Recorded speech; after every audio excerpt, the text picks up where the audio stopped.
Dear colleagues, I think we can start. First of all, welcome to Belgrade, welcome to Serbia for all the guests coming from abroad, and in the name of Euroguidance Network, in the name of the Euroguidance Center in Serbia and our host organization, Foundation Tempus, it is my honor to be able to welcome you today on the 12th Euroguidance Cross-Border Seminar that is organized jointly by the Euroguidance Centers in Serbia, Austria, Hungary, Slovakia, Germany, Slovenia, Croatia, Romania, and Poland, and Portugal. And I'm looking for the colleagues from other Euroguidance centers. If I missed somebody, no. I mentioned all 11 countries. So, as you heard, we have a lot of organizers here today, and we have a lot of people coming from different European countries, also from Finland. We have our Euroguidance colleague, but also our today's key speaker, which we're very happy to have today.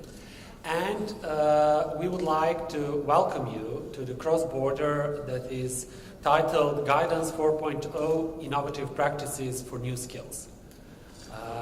In the next 2 days, you will have the opportunity to exchange best practices with your colleagues from around Europe, to hear 2 keynote speeches that will brief you on the latest developments in Europe, in the guidance community, and in the policy across the European continent.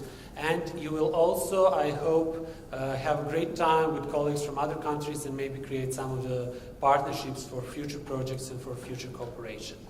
At the beginning, before we start with the program, I would first like to say that this is the 5th year of our Euroguidance Center, 5th year since Serbia joined the Euroguidance Network.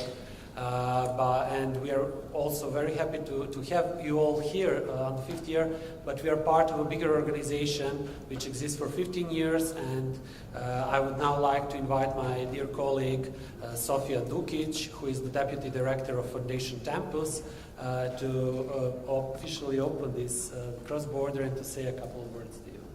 Sofija, please. Yeah.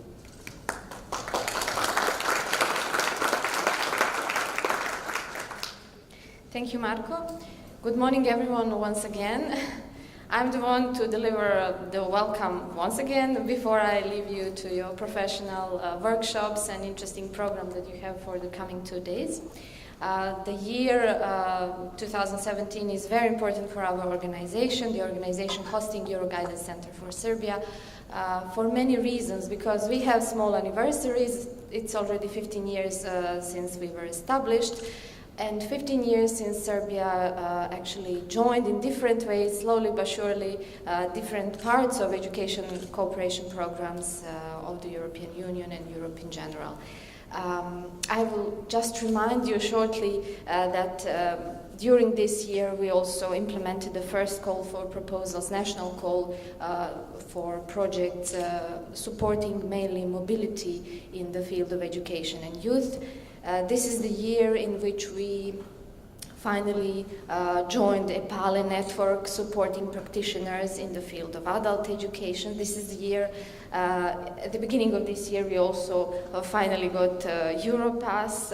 So everyone who is working with us knows that there were many new things that are positive for all those engaged in the field of education and training, and youth, of course, because since last year we are also the contact point for all initiatives covering non-formal education sector of youth work. Today you will have a very, what I see from the agenda, the program is really rich. You are addressing so many interesting topics. It would be difficult for those who have to decide between the workshops, but I would like to invite you to think in a wider sense about participation in programs, about career development, career guidance and counseling, also in terms of all those practitioners, teachers, students, pupils from vet schools who are using Erasmus Plus program and who would be probably also some kind of public or beneficiary of career guidance and counseling. You might think of new partnerships, you might think of initiating new projects or some new events for the future. We as an organization would definitely be very supportive through the Euroguidance Center, but in many other ways, because the colleagues from other parts of our organization are also working very hard to make all the opportunities available for those for who they are intended to. Let's say just that during this year we step further from the mere national events and providing contacts to our people. We organized already 2 similar events which are addressing professional development, like professional development workshop for e-twinning platform, which was aimed mainly for teachers working in schools, but also all those working with children in primary and secondary schools. And we also organized one transnational cooperation seminar within Erasmus Plus, again a step further from mere discussing projects and let's say administrative bureaucratic things. We really want that good policy things are somehow implemented and supported through the project, so that the education and training and youth sector are developing following the latest trends. So good luck for the next 2 days. I won't keep you further from the interesting topics that you have to discuss today. And welcome to Belgrade once again from the side of Organization Tempus.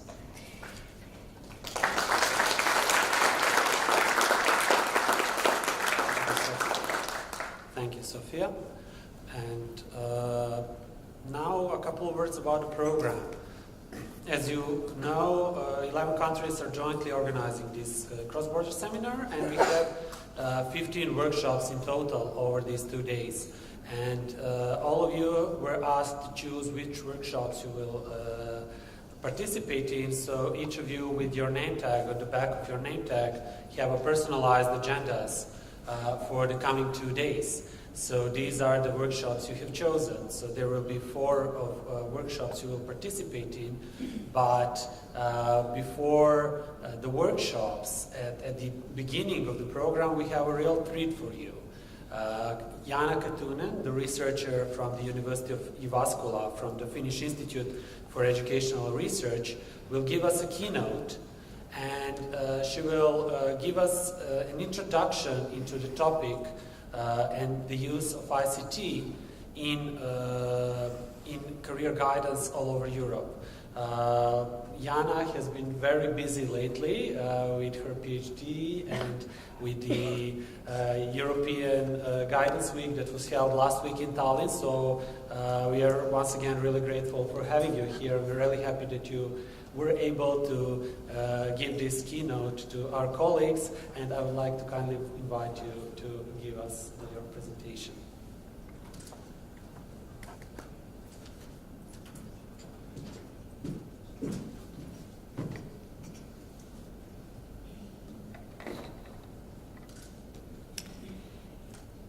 Well, first of all, thank you for your kind words. It is great joy and pleasure to be here. As mentioned, it has been a bit hectic, and I had my defense on last Friday, so that was what he was referring.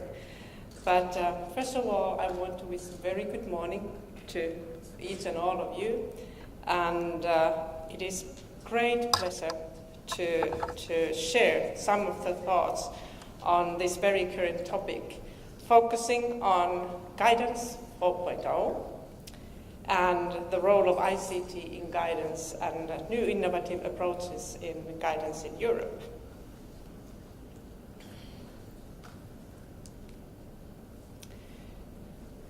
I will begin today the talk by talking about the role of practitioners and how that role has changed over the years along with the developments in our society. Then I'll move on discussing about the evolving role of ICT and rise of social media in career services. You will notice that I use the term career services as an overall umbrella term that covers both guidance and counseling practices.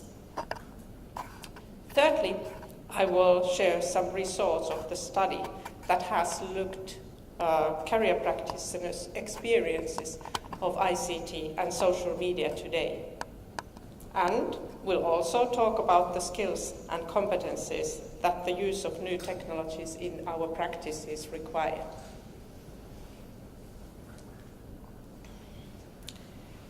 Society has been fundamentally changed over the past 2 decades by rapid developments in information and communication technology.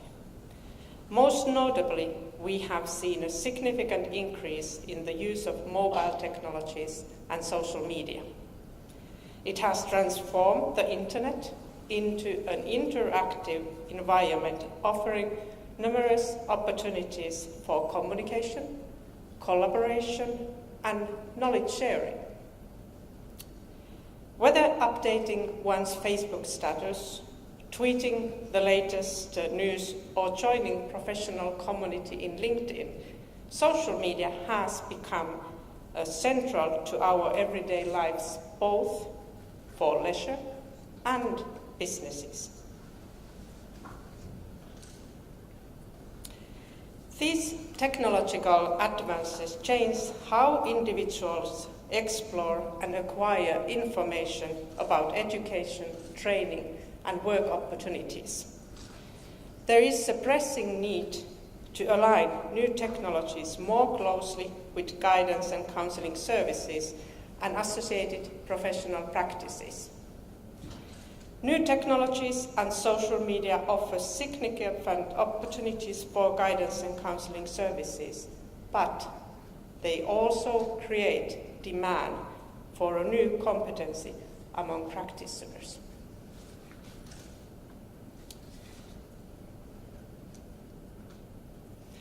To keep pace with changes in society, the emphasis of career services has shifted over the years.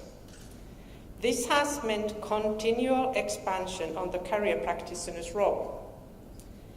Over much of the past century, the career choice model focused on helping people to make informed, point-in-time occupational choices. Career services were driven by the need to match an individual's traits to job characteristics. Within this context, the career practitioner was a content expert with specialized knowledge of labor market and methods to assess individuals' suitability and capabilities in the labor market.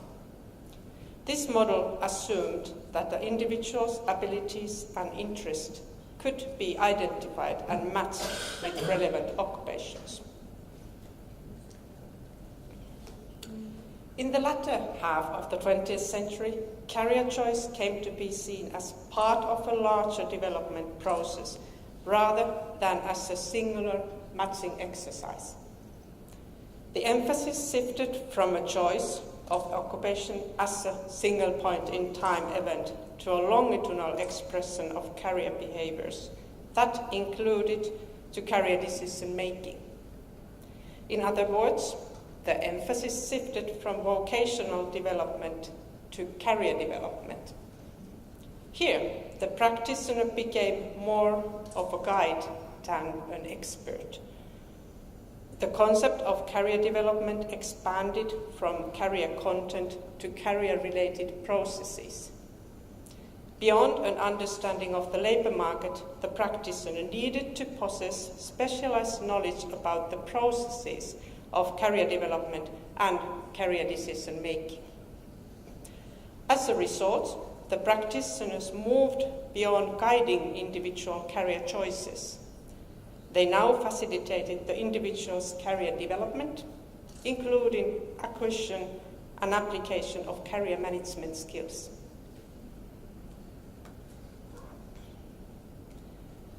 Today, career services have evolved beyond placement and career development into a networking model.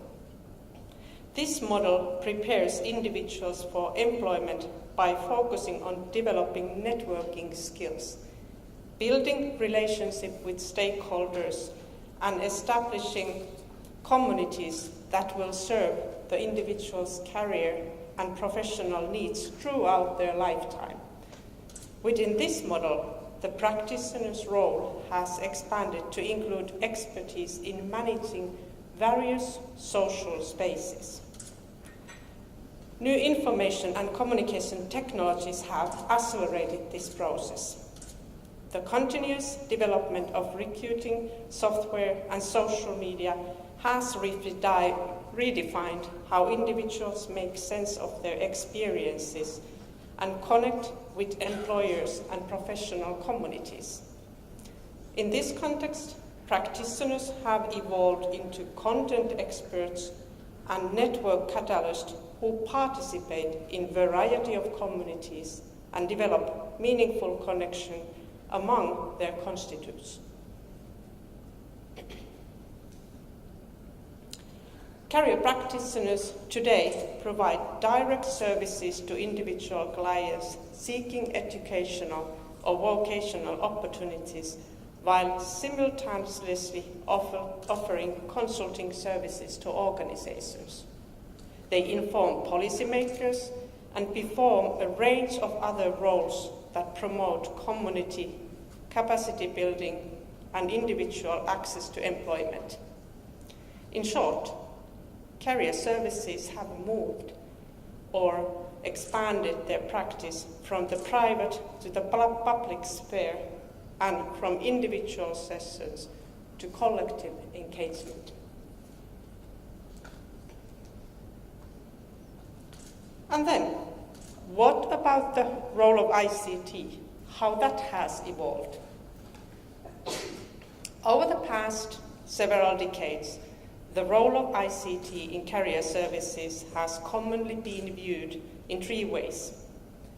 One, as a tool. Two, as an alternative. And three, as an agent of change. As a tool, ICT supplements the other tools used in career services.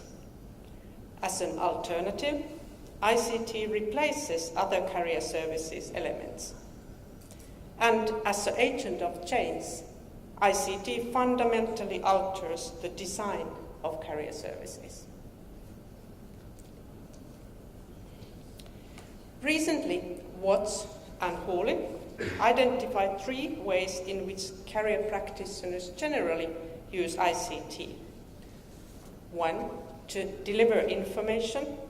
Two, to automate interaction. And three, to provide channels for communication. Using ICT to deliver information eliminates time and space constraints and increases individuals' access to information. By drawing on external resources such as pictures, audio, video, practitioners can provide a more media-rich experience to their clients.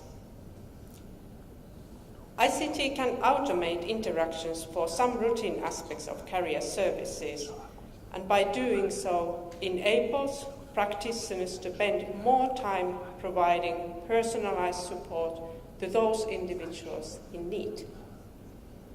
For instance, games and simulations offer today an increasingly interactive ways of exploring the worlds of work and can automate some of the more question and answer types career service functions.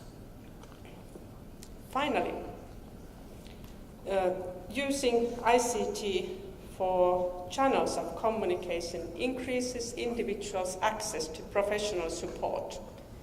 ICT can be used to build communities of learning through different channels, methods, and models, such as one-to-one, one-to-many, and many-to-many. ICT can also be used in career services as a resource. as a medium for communication, as means for material development. While the use of ICT as a resource in career guidance is highly developed, the latter two uses remain underdeveloped.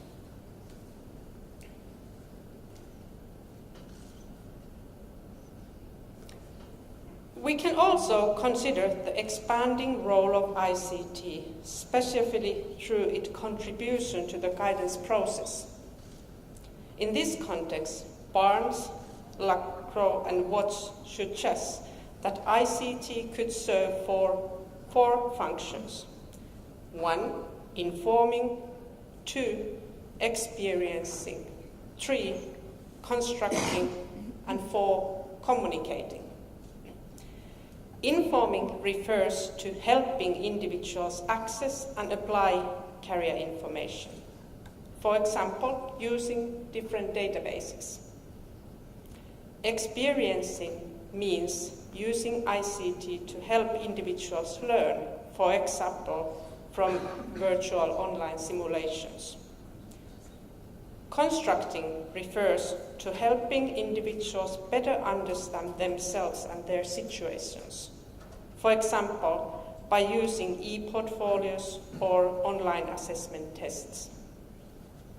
Finally, communication refers to the use of ICT to help individuals access support and action, gain wider access to placements, or increase their awareness of opportunities. Osborne, Dickel and Sampson has proposed similar model and described ICT as having 3 functions: understanding, acting, and coping. The former set, which was from Barnes and Lacroix Watts,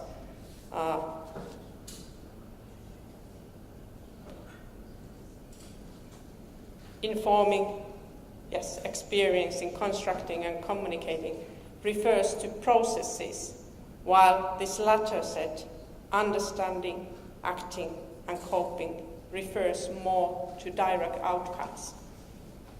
Understanding refers to the individual using ICT to better understand their nature of problem. For example, by accessing web-based information to better understand the causes of unemployment. Acting refers to individual using ICT to take action to solve their problem. For example, by accessing a web-based career portfolio to build an evidence base of skills for use in future job search. Finally, coping refers the individual using ICT to cope better with problems that cannot be completely resolved. For example, by accessing social media to communicate with others about successful strategies for coping with the frustration of unemployment. Finally, ICT can serve as a mechanism for development of a more integrated and user-centered lifelong guidance systems that transit sector-based or provider-centered provision. ICT can serve that can be supported by the national fora or other coordination mechanism. The rise of social media. Today, a growing number of practitioners and career centers are reaching out to individuals and community members in new ways by integrating various social media tools such Facebook or Twitter into their professional practices. Although social media, the term, is now widely used, there is not any single or established definition for it. For many, social media refers to online tools that enable communities to share information, communicate, and socialize. More precisely, social media can be said to refer to online services and communal operating cultures that support and build interactions and networking through the active participation and cooperation of users and the communal sharing and production of information. Social media can also be defined as a process involving content, community and Web 2.0 technology through which individuals and groups can build the common understandings and meanings. This means that we have a common question, we have a group of people who use the easy technologies and build a new understanding together. I'm often asked, if social media tools are closed, can we use the term social media? Yes, we can. If there's more than one person sharing their thoughts or content with another person using this modern technology, we can call it social. Based on these definitions, we can use that in social media. If I use the tool only for my own reflection, then I would just use modern technology or modern tool for my own reflection. So there is a community. In this case, means at least two persons. These technologies, in turn, can be characterized as user-centered, open, participatory, interactive, and knowledge sharing.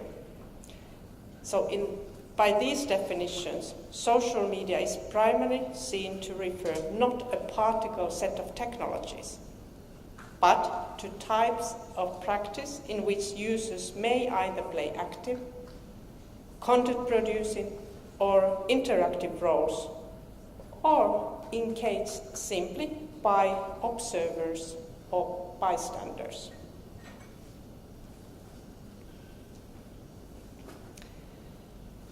Social media has also been defined as a form of communication and an interactive way in which interpersonal relationships are created and maintained. If you think how you got introduced or got your account in the social media, I think many of you were invited by a relative, or you were curious what your children were doing. So it is a form of communication, and relationship are quite important on these days on these tools. The existing research shows that though the use of social media in career services is still largely experimental, I would say, it is also increasing among career practitioners. Practitioners use a range of different channels, but their ways of using these channels have focused today primarily on using it for information delivery. The success integration of technology and social media in career services depends not only on practitioners' skills and technical facility, but also on their willingness to accept the changes that new technologies may bring. Practitioners who design and deliver career services still vary considerably in their experience with modern technologies. The biggest challenge facing trainers, career practitioners, and researchers with respect to modern technology and social media is accepting the information society framework within which we now live. We must reframe the concept and constructions of career services and related practices within this framework.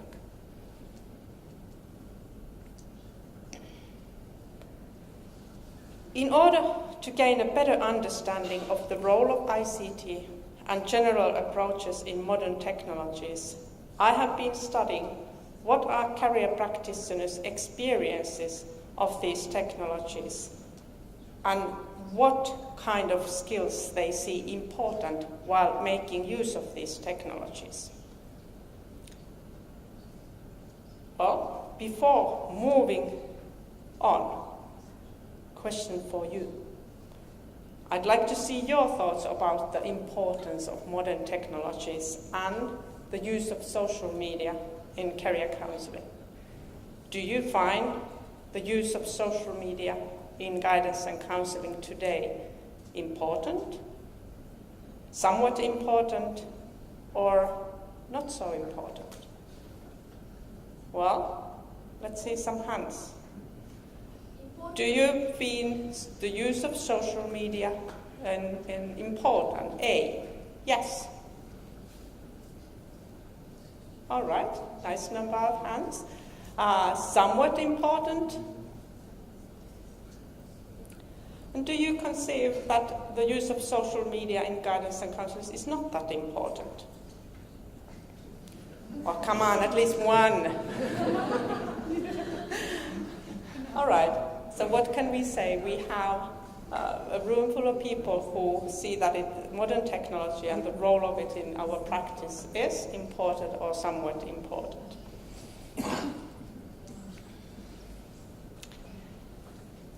When looking at the career practitioners' experiences of social media, what the results show that there were 4 distinct ways how practitioners experience the use of social media in career services. Social media in career services was experienced as a means for delivering information, as a medium for one-to-one communication, and a widening from that, not only as a means for delivering information or communication, also as an interactive working space. And on its widest way, it was considered as an impetus for paradigm change and reform.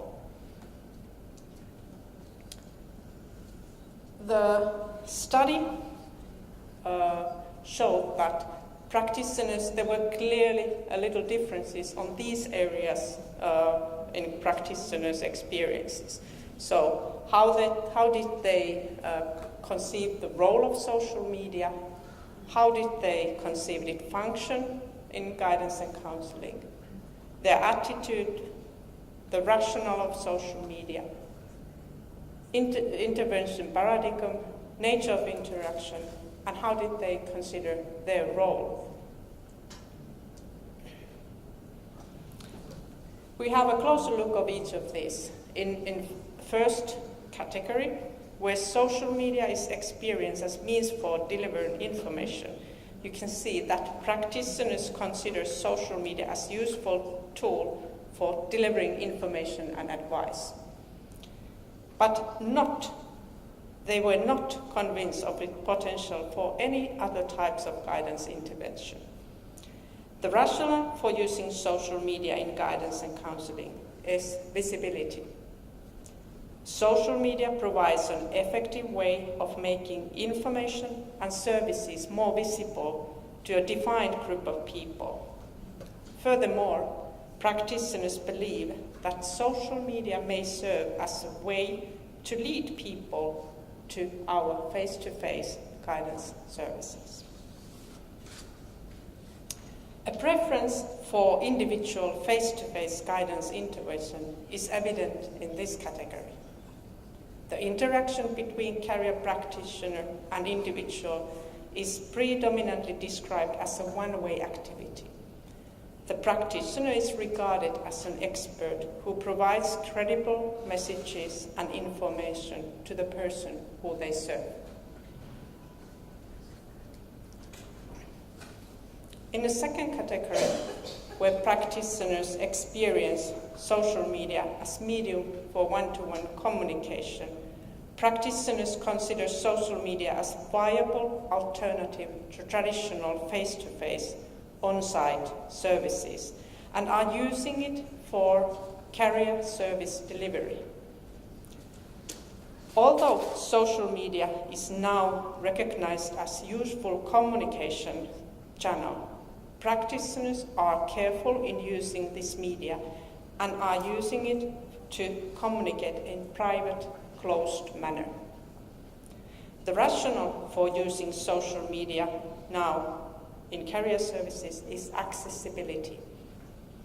It is seen that social media provides convenient and accessible career services to individuals, in particular to those who may find it difficult to access face-to-face services. The anonymity afforded by social media is also emphasized. In this category, practitioners perceive the use of social media for professional purposes as a challenge. These challenges are related to new aspects that social media brings to guidance and counseling practices, such as how to establish and maintain relationship online and how to do things if and when communication is done solely via writing.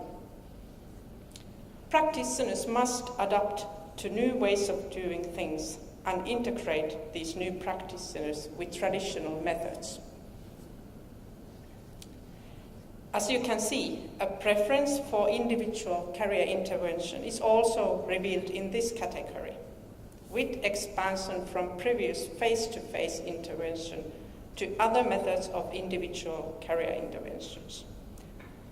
The role of individual has shifted from recipient of information to that of an active participant in career service relationship, and the two-way nature of interaction is now apparent. The practitioner's role is now regarded as a reflexive role. Practitioners assist individuals in understanding, exploring, and overcoming their difficulties.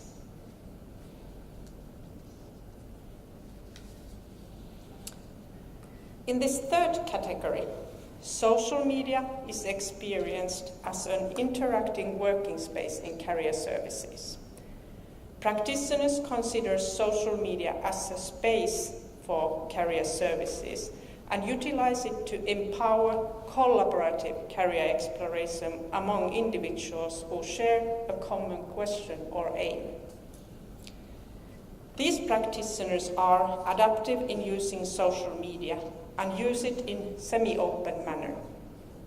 The rationale behind using social media in career services is interactivity. Social media provides a way to facilitate interactive communication and information sharing and experience this exchange among peer group members. Practitioners believe that can increase awareness of any misunderstandings and displeasures that might exist via interactive communication. While in the previous category, the practitioners considered social media merely as a change in their working practice, here the practitioners perceived social media as an opportunity for novel professional practices. Those opportunities stem from features of social media that support increased user engagement with both career professionals and career information, such as increased use of interactive and multimedia content. Furthermore, opportunities refer to redirecting the process of career learning toward more collaborative practices. In this category, the career intervention shifts from one-to-one intervention to group intervention. Individuals are now seen as active information developers and sharers interacting with practitioners and peers. Although a practitioner guides the discussions, they also recognize and foster a group's own ability to direct and interact among itself. The practitioner role is regarded as a facilitator who ensures that group activities are in accordance with career service delivery goals.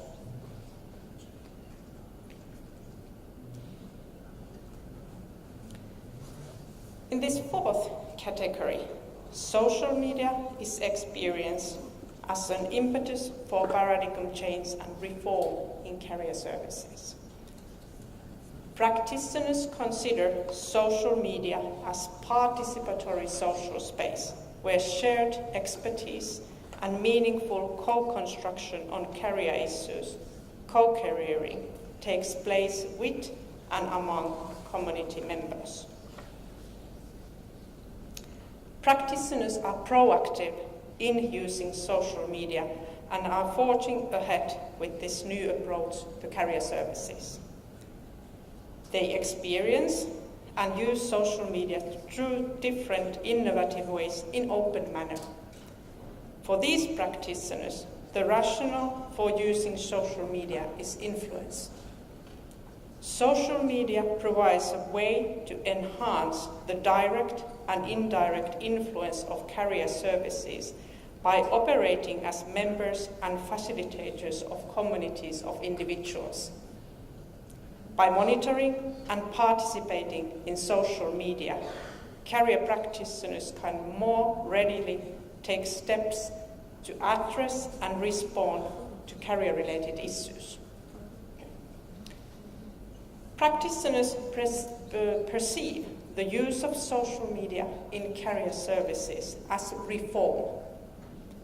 They indicate that the participatory culture fostered by social media forces them to rethink the whole ideology of career practice. This relates to both practice and organizational cultures alike. The emphasis has changed to community building, support through a fresh approach to interaction and communication dependent on citizens' need. In this category, there is paradigm shift in the intervention to a co-constructed intervention where community members and the practitioner are actively participating and engaging in conversation where meanings and understandings are co-constructed.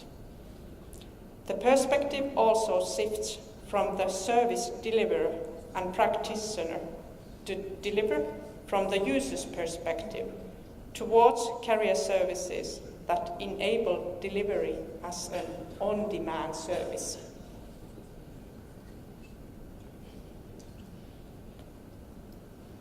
The findings show similarities with earlier studies, but they also provide new insight into understanding how practitioners experience social media and modern technologies in career services today.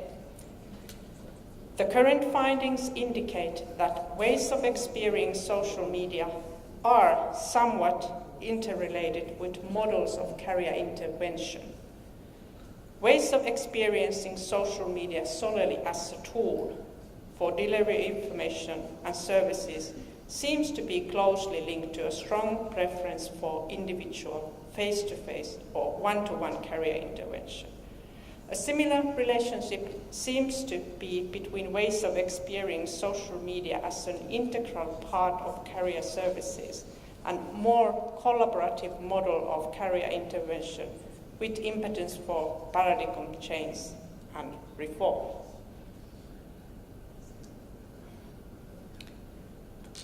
How do career practitioners who have used social media experience and conceive the competencies for social media in career services?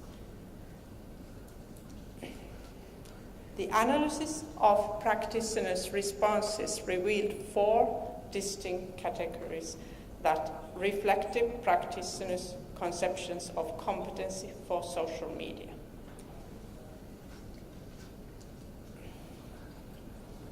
Let me go back. So, in the first way, practitioners conceive the competency as the ability to use social media and modern technology for delivering information. In the second, a little bit wider competency area is not using it only to delivering information, but delivering career services. And then competency and ability to use it for collaborative career exploration, and its widest format to ability to utilize modern technology, social media for co-careering. I won't use the time to go through all of these, but I put your attention to especially on the online skills and ethical reflections. In the first category, practitioners regard media literacy as a key online skill for social media use. In this category, they emphasize that the ability to be active and safe participant in social media requires proficiency in locating, evaluating, and using various types of online content and services in critical but also in very active manner. Furthermore, the ability to support individuals in this area is highlighted. Individual skills on using information what we provided vary very widely, and practitioners emphasize that this is a new competency area that they acknowledge is much needed today. Practitioners in first category express ethical concerns about the accuracy and validity of the information, especially with respect to the information they present and share online. Practitioners anticipate that their professionalism is more easily questioned or challenged in open social media settings, and they highlight the importance of professional tone and accuracy of information. Personal motivation is considered to be a key factor for adaptation and participation in social media. Practitioners state that interest in experiencing and participating in social media is essential in order to learn what does and what does not work in social media settings. If we look at the second category, and especially the online skills, practitioners now regard online writing as being a key skill for social media use. They emphasize that the ability to be versatile writer and develop a style that meets the needs of individuals that they are trying to reach or serve requires various types of writing skills and readiness to do things in new ways. Furthermore, thoughtful and careful word usage is highlighted because the interpretation of the meaning, intent, and tone might rely solely on the typed words. Practitioners' ethical concerns extended from the accuracy and validity of information to privacy issues in social media and modern technologies. Practitioners are especially concerned with ensuring that communication with individuals is protected to the degree they desire. The importance of understanding the privacy provisions and privacy settings of various social media tools is highlighted. Additional concerns exist regarding the line between personal and professional lives, which might get blurred in social media settings, as we all seen examples. Practitioners express that the implementation of social media is an ongoing process that requires not only motivation, but also patience and perseverance. That's a difficult word. Experimenting with and integrating social media is a step-by-step process, and it takes time to establish a positive awareness before individuals find and engage before career services. Some of us have experience. We've launched Facebook groups or Twitter accounts, and you know it takes a certain time before people are willing to start following you or passing your information on. So it requires patience. It doesn't happen in one night. The third category, if we look at the online skills, in third category, practitioners regard online discourse as being a key skill for social media use. They emphasize that the ability to generate and maintain an engaging and constructive online discussion with individuals and groups requires appropriate structuring and active facilitation in terms of guiding and shaping the discourse. Furthermore, the practical understanding of methods for enhancing participation and interaction in online discourse is highlighted. Practitioners have ethical concerns related to confidentiality. The importance of preserving confidentiality while creating maximum value for utilization of modern technology and social media is highlighted. Especially when working with a group, emphasis is placed on ensuring that participants understand and respect the confidentiality of the other group members, sometimes more easily said than practiced. We have to clearly communicate those things. Practitioners state that establishing a presence and voice in social media requires personal confidence. The willingness to throw oneself into an open social media space, share information and participate in online discourse take courage. In group settings, the courage is sometimes also required. It's not nice to tell some persons that you maybe are now not in the right place if they are not willing to move on with the learning process that you created with the target, but are more just disturbing the discussions. That also taken courage to communicate with such a person that maybe you'd like to participate in this course a bit later or come and discuss these matters privately with online settings. It's not an easy task to do. If we look at the fourth category, and once again the skills. In fourth category, practitioners regard properly managed and integrated online presence as a key online skill for social media.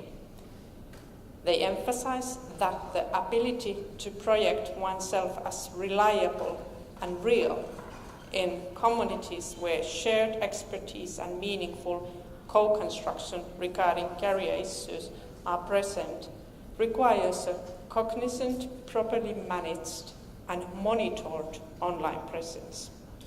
Furthermore, the practical understanding of methods and strategies for enhancing the sense of being with others and being present via online medium is highlighted. In this category, practitioners' ethical reflections and concern move from privacy and confidentiality issues to professional proficiency in open social media settings. Practitioners highlight the importance of ensuring that work-related activities in open social media settings come across as professional. The emphasis is placed on well-structured and well-thought-through professional goals and strategies that fit those goals. Practitioners state that the utilization of modern technology and social media requires innovative approach.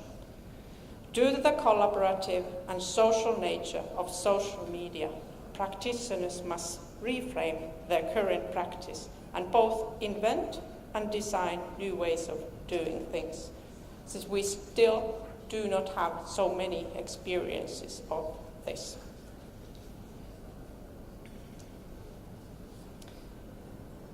What do these recent studies then tell us? As a whole, the studies have revealed us how career practitioners conceive the role of ICT and today, and what are their current approaches within the field. There is variation in approach, but clearly they expand from considering the role of ICT as means for delivering information towards more collaborative and co-careering practice.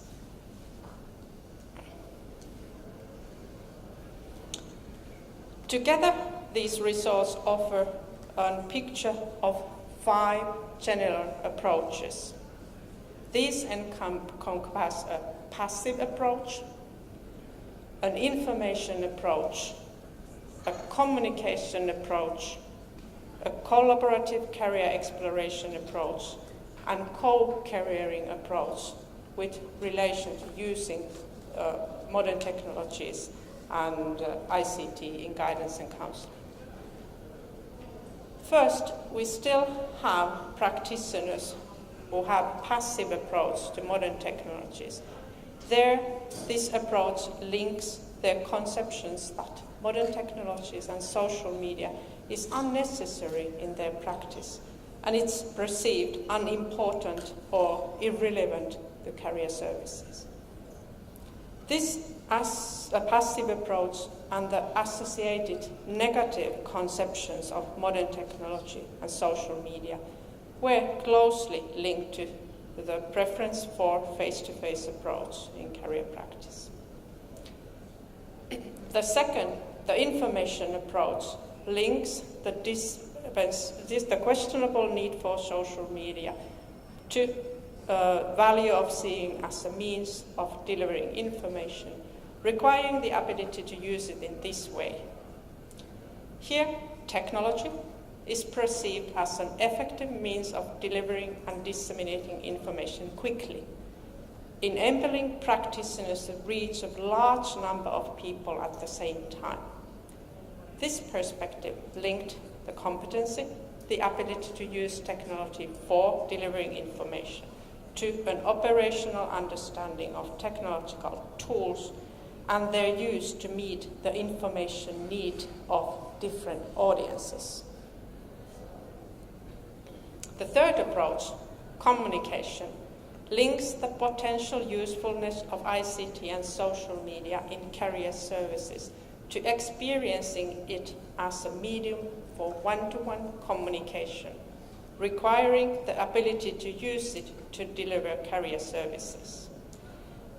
In this case, technology is perceived as a functional and readily available alternative to face-to-face career service delivery that enables the anonymity. On this view, competency for delivering career services is linked to practical ICT and social media skills. In other words, an awareness of the current technologies and emerging technologies, their functionality, focusing on practical communication skills across these diverse technical platforms and environments. This communication can occur asynchronously, where there is a delay in receipt of message, or synchronously, where people communicate simultaneously in real time.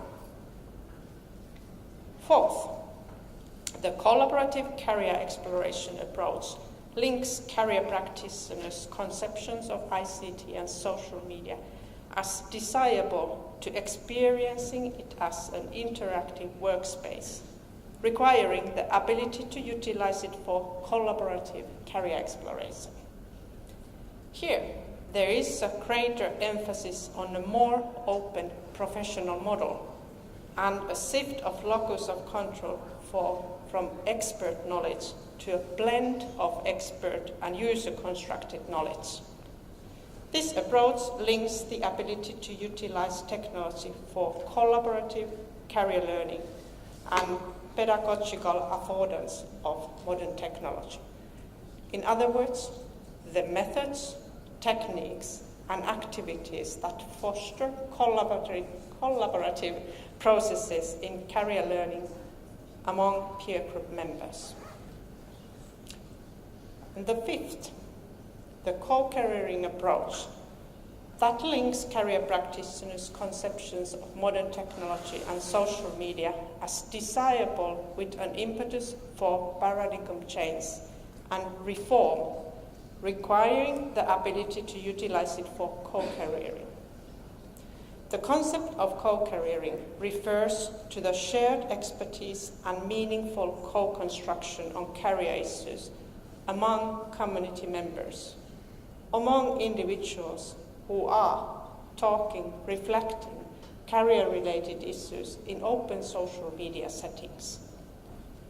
Here, there is a change in the career practitioner's role and an evolution of locus and nature of control in guidance process, from practitioner having control of the process to being participant in a process. Competency, an ability to utilize modern technology and social media for co-careering and career issues, is linked on creating and maintaining a reliable online presence. The ability to create reliable and authentic image of oneself within the relevant communities requires mindful online presence as well as monitoring and active updating of one's profiles. That requires a practical understanding of means and methods by which this presence is projected to others online.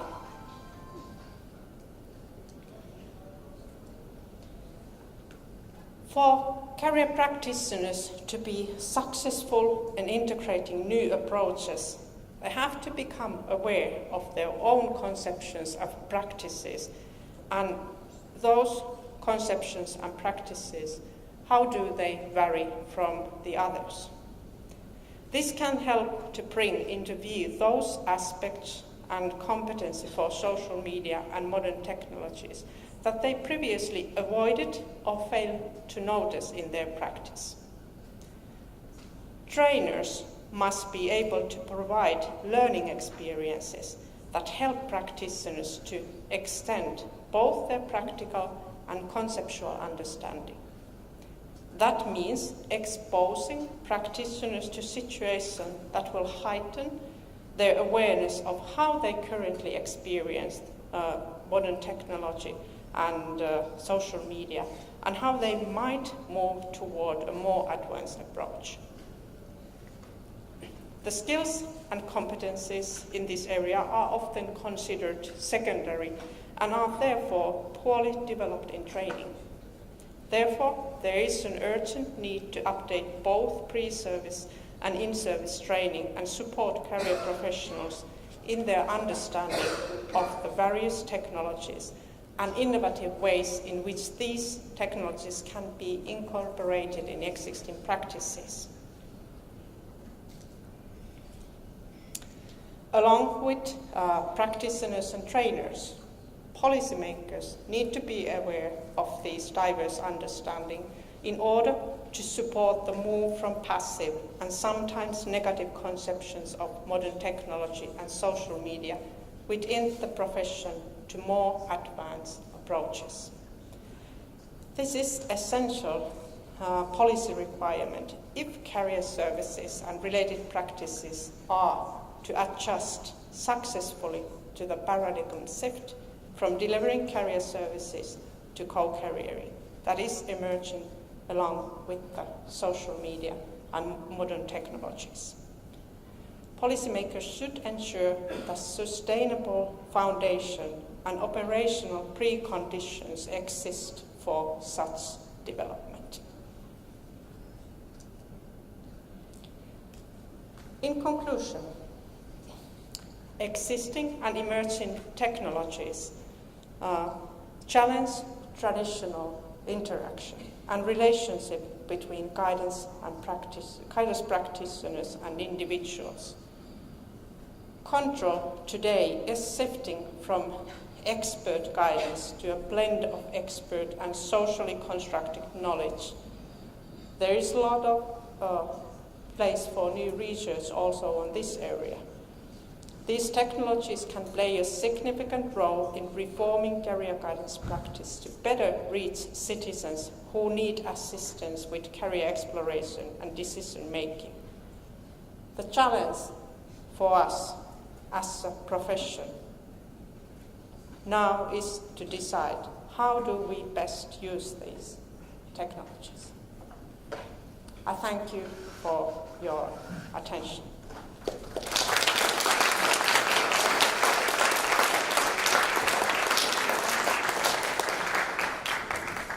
Thank you very much for this comprehensive and really good food for thought for the next 2 days. You set the context that we can elaborate more in the next sessions, in the workshops. And maybe if someone in the audience might have probably one question we can take, or we can move with the agenda. Is there anybody who would like to ask something at this point? Okay, we can do it later. So, since we are talking about setting the context now, I would like to elaborate a bit more from the event point of view. So I would like to say a couple of words about the cross-border seminars, and to say that this is the 12th cross-border seminar, and they started in 2005 when Austria, Czech Republic, and Slovakia organized the first one. And since then, each year it grew with the number of countries and the number of people. So I think it shows that this is a good model for peer learning and cooperation. And speaking of context, this is the one of the events organized by Euroguidance Network that in this year celebrates its 25th year of existence. So we are a quarter of a century old network. And also it should be said that this event is one of the many events in Europe in this period related to lifelong guidance. So last week, many of us here were in Estonia, in Tallinn, participating in the European Lifelong Guidance Week, which was a series of several events, EU Presidency Conference of Lifelong Guidance, meeting of the Euroguidance Network, establishment of a new CareersNet network. And actually, apart from that, this week, nationally, our organization sort of organizes the National Euroguidance Career Guidance Week, since we started with the seminar on Ipale for career counselors. Then we have the CBS in these 2 days, and we'll finish it on Friday with the National Euroguidance Conference that some of you will stay and participate in, but also with the establishment of the Serbian Europass Center. So there is a lot of things going on at this moment in guidance, and I know that many of the colleagues here from the Euroguidance community organize conferences in Portugal, in Czech Republic, in Austria. It will be really soon. So this is one of the events in the European context that deals with guidance, and I hope we will contribute in a way also with our work in these 2 days.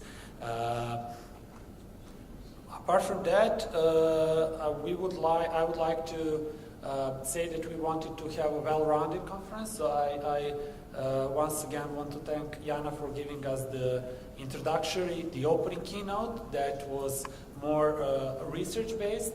Now we will have, each of you will participate in 4 workshops, which will be more practitioner-oriented. And then we will conclude with the closing keynote by Pedro Moreno da Fonseca from CEDEFOP, which will also give us this policy overview of the developments in Europe. So I think we will have a well-rounded overview of the guidance in Europe after these 2 events. The idea of the workshop from different countries was always to learn more from each other, to get some inspiration, but also to cooperate with other people and maybe establish some new partnerships. So we have a selection of 15 workshops from 11 countries, and you all have your personalized agendas, as I told, but it was hard to create these agendas, really, because we saw a lot of really great proposals, and it was hard how to choose which one goes into which slot. And my colleagues from the Euroguidance Center, Ružica, Ivana, and Sofia, were in charge of this part with me. So I would now like to invite Ivana to share in a couple of sentences what we are to expect in the next 2 days, and to say how we organize the workshops.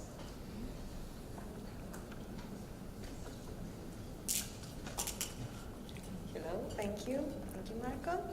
So before we go to afternoon session and we begin with workshops, we just wanted to give you a general overview of all workshops that are present on this CBS. So as Marko said, we have 15 workshops. Every country contributed with at least one, and there are some countries which contributed with 2 or more workshops. So thanks to all countries, and thanks to all workshop leaders who are here today with us. As for the topics, of course, every workshop has its own distinct topic, but when we received all those proposals and all descriptions, we noticed that there are some workshops that share the similar topic. So there is a couple of workshops that actually are about usage of ICT tools in guidance. So some of you might choose those workshops, and you will hear more about how can you use different platforms to organize online counseling or online courses for students or general public. Also, there are a couple of workshops that are dedicated to the topic of career counseling. So they will present different counseling methods like bibliotherapy and also usage of storytelling methods in counseling. So yeah, we believe that will be very useful too, and we are looking forward to your feedback about it. Also, there are a couple of workshops that are about Guidance 4.0. So they talk in general about the paradigm, this new paradigm we have today that is actually constantly developing in response to new needs, new generation, and the new needs of young people. And last but not least, we have a couple of workshops that actually present some concrete practices from local communities by people who actually developed it and are part of realization of those practices. So yes, we believe that will be very useful too. Of course, every workshop has a different methods of work. There will be some that are more based on presentation and later on discussion. There are some workshops that involve group work and delivering some concrete products. Of course, I believe that I speak in the name of all workshop leaders when I say that questions and comments are welcome in all workshops. And yes, for the end, I just wanted to say that to say thank you to all workshops who are here today with us and who will enrich our program with their great workshops. And I wish very successful work to all of us. And we're looking forward to your feedback about the workshops. So, yeah. Thank you. Thank you, Ivana. And I would like to say a couple of words regarding the logistical part, the technical part, and the agenda. And we will break out into smaller rooms, and this is the plenary that will be held here, and also the closing plenary will be held here. So you might have some questions. Feel free to ask all our colleagues. You already know myself, Ivana, and I will ask Sofia and Ružica to stand up so you can also see them. And you can recognize the Foundation Tempus colleagues by wearing these colorful ribbons, name tags. You all have the blue ones. So if you see somebody with this, feel free to ask them the question where the room is. or whatever else you might need. There are also other colleagues from the Foundation Tempus, so anybody wearing this, feel free to ask them. They will either know the answer or can find somebody who can find the answer. And one important logistical thing is that when we met in Malta earlier this year, the Euroguidance network and especially the cross-border seminar group, we decided that we will make this a paperless event as much as possible. So what we aim to do is not to print agendas, so you have your personalized name tags, but other than that, you can use the application. We have developed a conference application you can download. Maybe some of you have already done it. For others, maybe Sofija can show just how to find it and what to do. So I will sort of tell a couple of, we can see it on the screen. And so Sofija opened our application. You download the Events XD app as requested and just search for Euroguidance. You will find this. And when you open it, you have the collection of, so you can open it and you can see the schedule. And when you open it, when you open the schedule, you see all the sessions. And for example, you can choose some workshop that you participate, that you have on your name tag. And if you press the green mark, you will put it to your agenda. So then, okay, so if you're connected to the internet, actually it should be working even without internet connection. But then you will have your own agenda, so you have everything. You have also, okay, so you can see also the speakers and find by listing the speakers what their sessions are, what their workshops and when they are. So now we see Jaana and giving opening keynote, a little bit about her, and you can open also the opening keynote, or you can return to the home screen. It's okay. So, and also one important thing, you have floor plans of this hotel to find the rooms, and also maps from your hotels, and also the location of the dinner tonight. And one thing is that in the application, in the session, when you're at the session, 5 minutes before the end of the session, you can, when you finish the session, you can choose the session you were in, and there will be a survey, so you can say how you liked, you can rate the session, so you can give us the immediate feedback.